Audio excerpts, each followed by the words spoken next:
Sariwa pa sa pagsalang sa FIBA Basketball World Cup, sunod na pinagtutuunan ng pansin ng Gilas Pilipinas ang paparating na 19th Asian Games.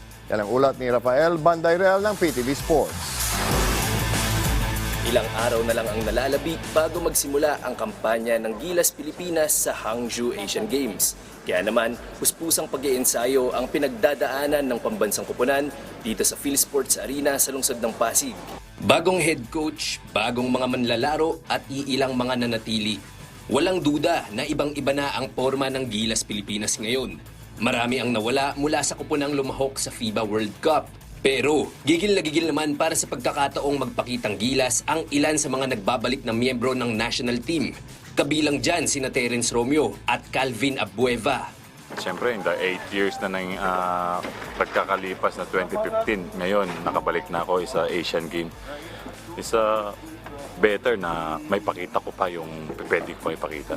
Sobrang saya, at the same time excited na naimbitahan ulit ako na makapaglaro para sa bansa.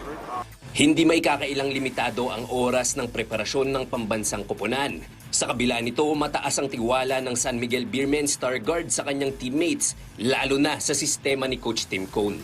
Hindi na, kaming mga players, hindi ko tinitingnan na excuse yung maiksi yung preparation.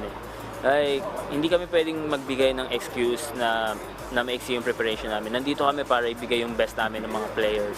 Hirit naman ni Coach Cone, hindi nila minamadali ang progreso ng koponan at ang tanging inaalala nila ay ang unti-unting pagtataguyod ng chemistry bawat araw. You know, we don't need to be good now because we're not playing tomorrow. If we were playing tomorrow, we'd be in big trouble.